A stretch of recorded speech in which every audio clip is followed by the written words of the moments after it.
The process of aging, the challenges of getting old, the reality of unexpected changes that cover a wide range of territory, which for us become all too familiar. Hello, I'm Esther Frank, and this is Inside Out, a program to address a few of those challenges and offer a roadmap to navigate the bumps. Today, we get some important safety tips from Chris Mars of the West Bloomfield Fire Department. Then we'll talk with Lynn Brewer, Director of Outreach and Marketing for Elder Care Solutions of Michigan, and we'll also visit with Rhonda Simone, a caregiver, with her own story. But first, Amanda McCallis, Outreach Coordinator for the West Bloomfield Library, will describe her mission, bringing the library directly to you. She'll be with us right after we go inside Marv Sherman's home for a very personal visit to his own book collection. My relationship with my books. I am fond of every book that I pick up. That's why I picked it up in the first place. I always wanted information. I was a very curious kid. I went to the branch of the Brooklyn Public Library, and I looked at the racks, and I said, someday I'm going to have a library like this. Well, I almost got it. I have no idea where anything is. I can pick up an interesting book anytime I put out my hand. They are mechanical devices to allow me to project myself into the life of the book. I don't have any favorite authors or favorite kinds of stories. There are dozens, hundreds of very good short story writers, especially during the years 1930 to 1960.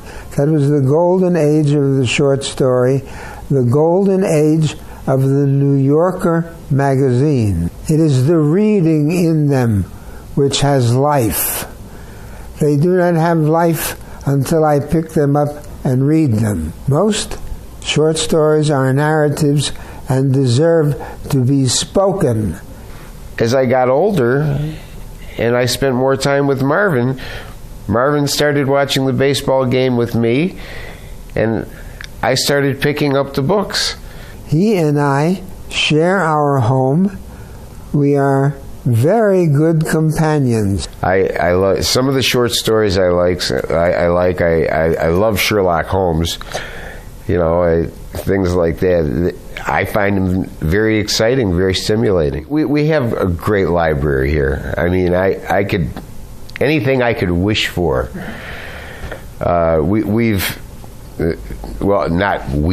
Marvin has collected. He's got literally hundreds of books. Any subject that I wanted to approach, I think I could find here. I always find the gold in a short story. If you've just joined us, welcome. I'm Esther Frank, and this is Inside Out, a program offering resources for aging in place. Books have their own way of engaging the reader, whether as Marvin does with his collection and short story group, or as does a reader who loves taking journeys to other worlds but may not have the literary ticket to ride. Let's find out more. Hi, Amanda.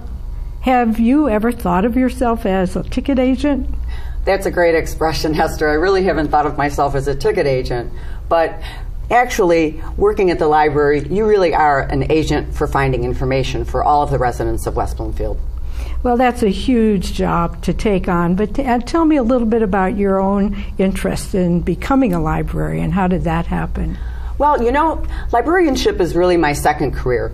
For many years, I worked in the Henry Ford Health System as a psychometrist, which is doing psychological testing, and also I worked for many years in the pharmacy department. And when I was living and working in Cincinnati, I kind of had a thought of being able to combine my love of working with people with my love of books. And of course, librarianship became the answer. I'm really pleased to hear this, the background that you have. It's a very specialized area. About the books that you bring to your readers now, how do you make those selections? Well, actually, it's really pretty easy. I try and bring a selection of a little bit of everything, if you will, in all different formats and all different authors, biographies, nonfiction, fiction, so that people have something to choose from. I think that's very important that when you're reading, all readers have something to choose from. Can they request titles? Oh, of course. They can request by phone, directly to me, and they can also request every time I make a visit to their particular residence.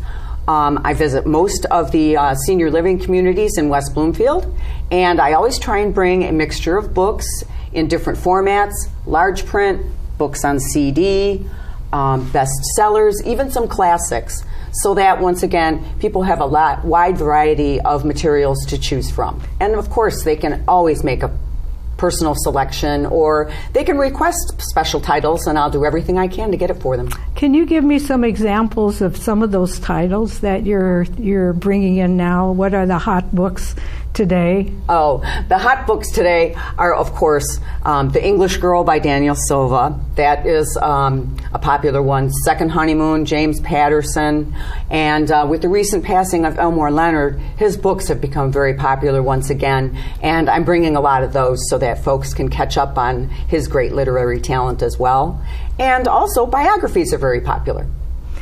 Do people who read your books, the books that you bring in, want to engage with you about what they've read? That's part of the experience, reading and sharing what they've read. Oh, and that's one of the things that's really wonderful about this job, is that taking the books to folks and then talking about what they read in between my last visit, the things that I brought last month versus everything I'm bringing. And we get a good discussion going of what they liked, what they didn't like. And it's also kind of like a mini book discussion every time I go. What was the last discussion you had? Do you remember a book that someone read that they wanted to share with you? What was it about? What did they like? What didn't they like? Jodi Picoult's The Storyteller has a German theme, and it's about a man that was involved in the Nazi war camps. And so that was kind of controversial. And there was a lot of people that liked it and didn't like it, but it really generated a lot of great discussion. You're so engaged with your readers. I'm hearing that about how they talk to you, and you like that interaction with them. That must be very rewarding for you. On the other side of that picture, what's the most difficult part of your work, Amanda? I don't think there's really anything difficult about this, Esther. It's such a joy to do this, and it's so rewarding. Difficult, when you say difficult, well, sometimes just getting the books out of my car is difficult. That's probably the hardest part of the job. But no, it's really quite a pleasure, and sometimes it can be a challenge in the Michigan weather, getting around in the wintertime, but I'm kind of like the post office. I always deliver. That's great. That's great, Amanda. Is there anything else you'd like to add? Actually, Esther, yes. I'd like to mention that new to the West Bloomfield Library this fall, in keeping with the theme of your program today, we'll be developing, or in the process of developing, a Caregivers Corner, which will have resources in all different formats, DVDs, books on CD, of anything that a person that is a caregiver would need in order to keep that person safe in their home. And it's also a wealth of information from the community, and pamphlets and other information that people can get all in one place. So if someone visits the library, they can go directly to this Caregiver Corner and receive all the information they need to help them care for a person in their home. That's outstanding information, Amanda. Having a section specifically for caregivers, I know that's going to be a busy corner in the library. It's been wonderful having you here today for Inside Out. After the break, we'll get some helpful safety tips from Chris Mars of the West Bloomfield Fire Department. We'll talk with Lynn Brewer, Director of Outreach and Marketing for Elder Care Solutions of Michigan, about their resources, trained professionals to provide client-centered care for a range of support and guidance. We'll also meet Rhonda Simone, a caregiver on the job, with her own challenging stories. This is Esther Frank, and we'll be right back with more Inside Out after the break.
Welcome back to Inside Out. I'm Esther Frank. Later, we'll talk with Chris Mars of the West Bloomfield Fire Department about some important safety tips. But first, at a certain stage of life, like now, the word caregiver is firmly embedded in our vocabulary but without a clear definition.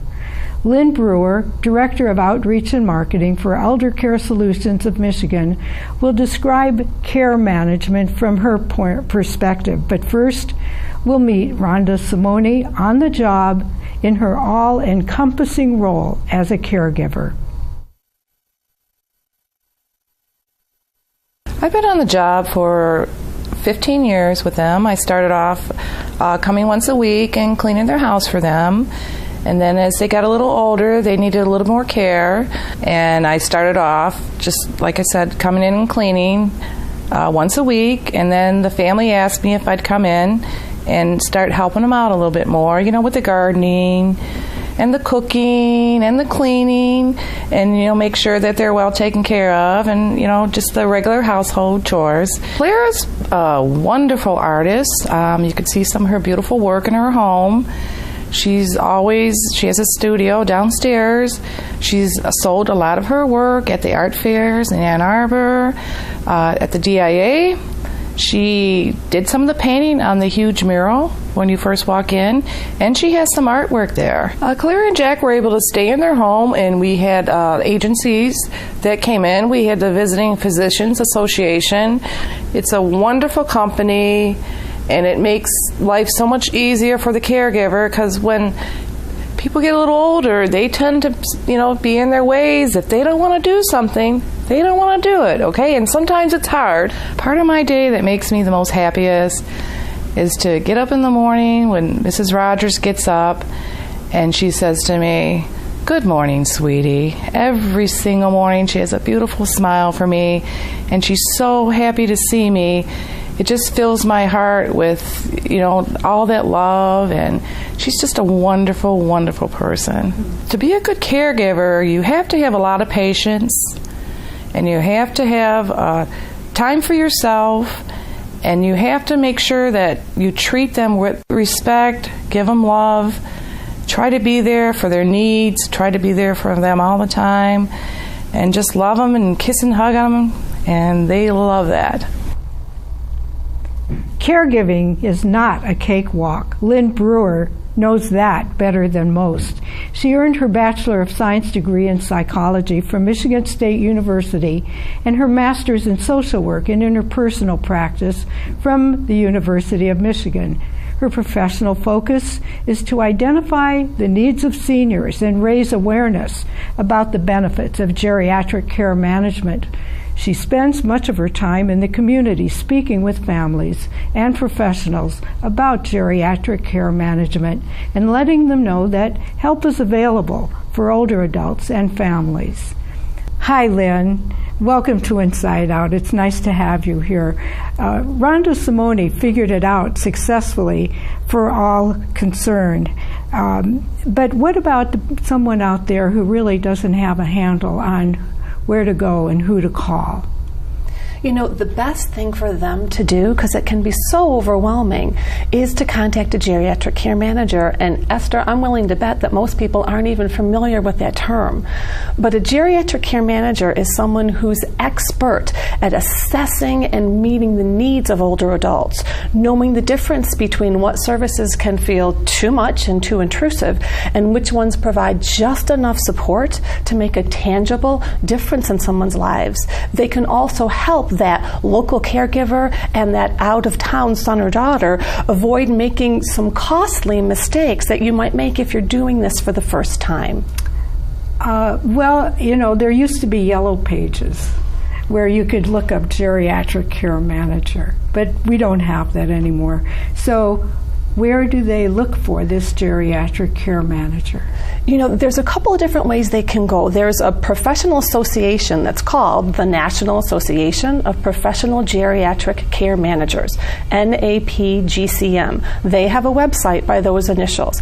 If people just search on their computers, it will bring up a website where they just have to put in their zip code, and they'll be shown a list with contact information of professional geriatric care managers in that area. But always, the best way to go is word of mouth. Talk to your friends, talk to families, talk to physicians, in case anyone happens to have worked with a care manager that they can personally recommend. Okay, well, that's good, good information. And then once they get into that world, I'm sure they're going to have a lot of questions to ask. What are some of those questions? And you know, it's important to be sure you're hiring the right person, because you're not buying a product off a shelf. What you're paying for is someone's knowledge and expertise. So a few questions to start with would be, what are this person's professional credentials? They might be a nurse or a social worker or a gerontologist. One isn't any better than the other. The important thing is that they have professional training to be able to make these recommendations. My next question would be, how long have they been working? We all started out in our first job sometimes, but when you're hiring a care manager for your parent, you don't want that to be someone's first time on the job. So that would be an important question. I'd also be curious about how they work. Is this someone who works by themselves, or is this someone who's part of a team? When you're part of a team, you can get so many richer recommendations because different people from different backgrounds might view a case differently. And then, of course, another important question pertains to fees. Well, you mentioned a team. Mm-hmm. I'd like to just explore that a little bit, because who are the players on this team? You know, if it's a care management agency, they might very well have 5 or 6 or 7 or even more care managers who work together. That's how we work. And so we meet once a week and we talk about our tough cases. We talk about where we're stuck. So I'm pretty good at what I do, as are all my teammates. But I might come up against a particular disease, a particular situation I haven't had direct experience with before. It's nice to be able to ask my teammates who have been there many times before. It shortcuts me from making some research myself. Now, is this person who is making these phone calls and asking questions thinking about a match in personalities between this family member who needs some help and the geriatric care manager who's going to come in? Is there, personality match? You do need to feel comfortable with someone. So I think we all look for something different. If it were me hiring for my parents, after I had all the knowledge and expertise boxes checked off, I would want someone warm, because for me, warmth and caring is what I'm looking for my parents. Someone else might prefer a much more business-like approach and not have use for all the warmth. So you do want to just have a fit that you're comfortable with. And what about the cost? How much will this cost initially, by the month? Yes. Agencies tend to charge one of two different ways. Some of them charge a retainer up front that can cost anywhere locally from about $500 to $700 to get started. Others don't have a retainer. They simply start with an hourly rate, and they bill for the time used. So for hourly rates in this area, about the lowest I've heard of, it's about $75, $80 an hour, all the way up to about $165. So there is quite a range. But you would want to ask questions around that. For example, what exactly is billed for? Usually it's any work on behalf of a client. So telephone calls that you're making, advocacy. You asked about what to expect in terms of fees. Generally, it can be a little bit more in the beginning. It might take a few hours to do a really thorough assessment of their cognitive abilities, their physical abilities, their emotional needs, and then put a plan together to help that older adult and their family. As things get stable, we generally see things drop off to where it's perhaps only 1 hour a month, which if we take a middle price of $100 an hour, is pretty reasonable for many families. Now, when you can see a bump up is if there's a true crisis and there's no one local. So, for example, at our agency, if we get a call from a daughter in California that her mother's being rushed to the hospital, they want us to drop everything and run, we can do that because we're open 24/7. Most care managers will be very helpful in that situation because they'll have lists of current medications, insurance information, recent medical histories, and so on. But the time that they're there waiting for that family member to fly in can add up, and that's reflected in the bill. That's a very important part that you just mentioned, where this geriatric care manager may be the one in a very emergency type situation goes with the client to the hospital. Yes. And that person, the geriatric care manager, becomes the eyes and ears of what would be an adult son or daughter, and asks the questions of the doctor, make sure information gets transmitted to the client. That's a huge piece of this picture, isn't it? It is, and it doesn't only happen in an emergency. A large part of a care manager's job, if there's no local family, is usually to go to all the medical appointments, not just to provide transportation, but to have gathered questions in advance that family members might have, to let the doctor know what's been going on at home the last 3 months so that they can use that face-to-face office visit time in a meaningful way as far as adjusting medications and ordering diagnostic tests. But then on the way out, it's all the more important. It's the care manager's job to be sure that the older adult's caregiver, and their family knows all the follow-up that needs to happen in terms of tests. A situation we might run into often is someone who gets suddenly diagnosed with type 2 diabetes, right? They had blood work and their sugar was high. We want to be sure that they're not just sent home with a meter, but that they know how to use it, or if they're not able, the caregiver knows how to use it, how this might affect meal planning and the need to document, and so on. So that's just an example. I'm thinking, too, in this picture of someone who may be on a limited income. Yes. What are the resources for that person? The options are a little bit different if there's no one in the family who can help. So I'd say the first thing we would do in that situation is we would see if the son or daughter could pay, or a family member. It's actually not even often the older adult themselves that's paying the bill. But if there's no resources within the family at all, then the best bet is to contact the local area agency on aging, because they have a whole host of resources for people of lower income who need help later in life. A second resource would be a local family service agency like a Jewish Family Service, Catholic Social Services, to see if they have programs themselves or know where to refer. That's great information. How long does this engagement last? It can be a period of just brief 6 to 8 weeks if someone's retained only in a crisis, or it can go on for a period of years. The best time to start with a geriatric care manager is before things fall apart and before any major decisions are made. So if we go with that scenario, we might start with someone while they're still living independently in their own home, only going once a month for a check-in, keeping an eye out for changes that come over time, and building a relationship.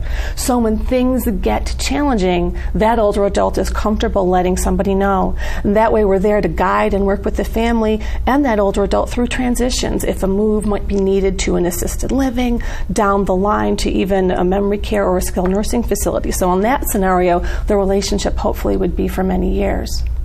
And so it goes. Yes. Any other thoughts, Lynn?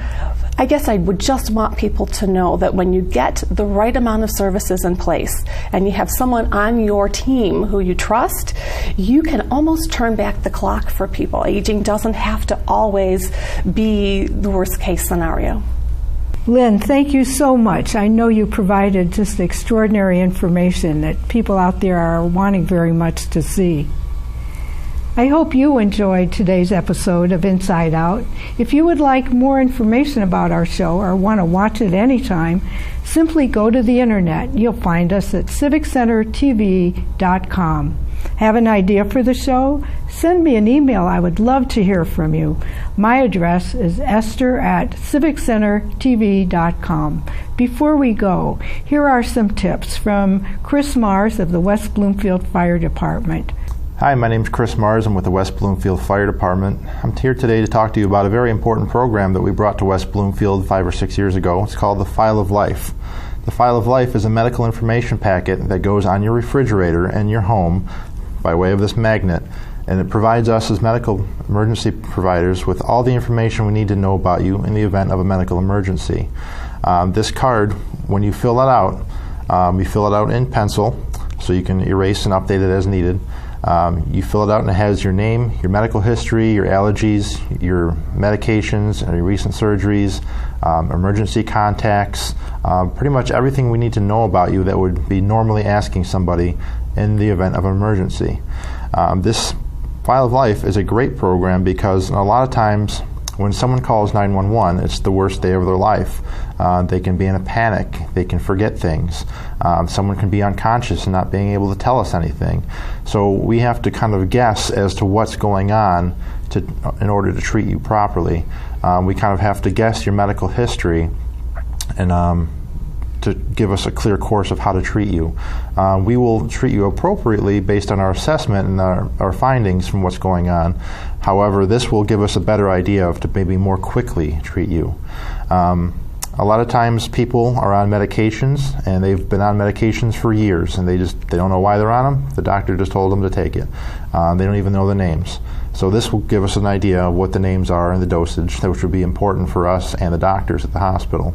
A lot of times people don't know their medical history.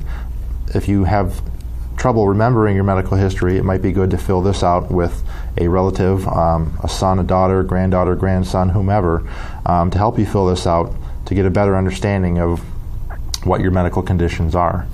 A lot of times we'll have to look through the house to find your medications or in a refrigerator or someone hands us a big bag of stuff. This will be a clear, organized way to be able to get that information. Sometimes people are unconscious and can't talk to us, or they're breathing so hard that they can't talk to us. So we don't have to burden somebody with asking questions while you're in such distress. This will give us all the answers we need. With this packet is a little sticker that you'd place on your front door or window of your home that will alert us that you have the File of Life. So we'll go right to your refrigerator and find this right on your refrigerator. It's great for people who live alone because from experience we've gone to a lot of people who don't have anyone else home with them, and they're either, like I said, unconscious or having such a hard time breathing, or their memory isn't the great anymore and they don't know what's going on. They can't tell us what's going on in some way, shape, or form. So this will help us out immensely. It's also great for people who have family members who don't speak English. This is a very diverse community, different cultures, and a lot of people don't speak English. And sometimes those family members are left alone at home that don't speak English. And so they are able to call 911. However, when we get there, they are not able to communicate with us because we're not speaking their native language. So this will help us out with that. It's great for people who have significant memory issues, dementia or Alzheimer's, that might live alone, or they're still independent enough to be able to live alone, but they have some memory issues. So this will give you peace of mind and reassurance for yourself or your family member in the event of an emergency. It's great for children with allergies. It's great for older adults that might have more significant and chronic medical conditions. Young or old, sick or not, this is great to have, even just for someone, just for sheer fact of identification of you, so we don't have to search for your wallet or purse at your home. The File of Life is available at any of our 6 fire stations during normal business hours, 7 days a week. It's also available at Town Hall during normal business hours. If you have any questions about the File of Life, please feel free to contact our fire administration at 248-409-1505. Thank you very much. That's all the time we have for Inside Out. I'm Esther Frank. Be healthy and safe.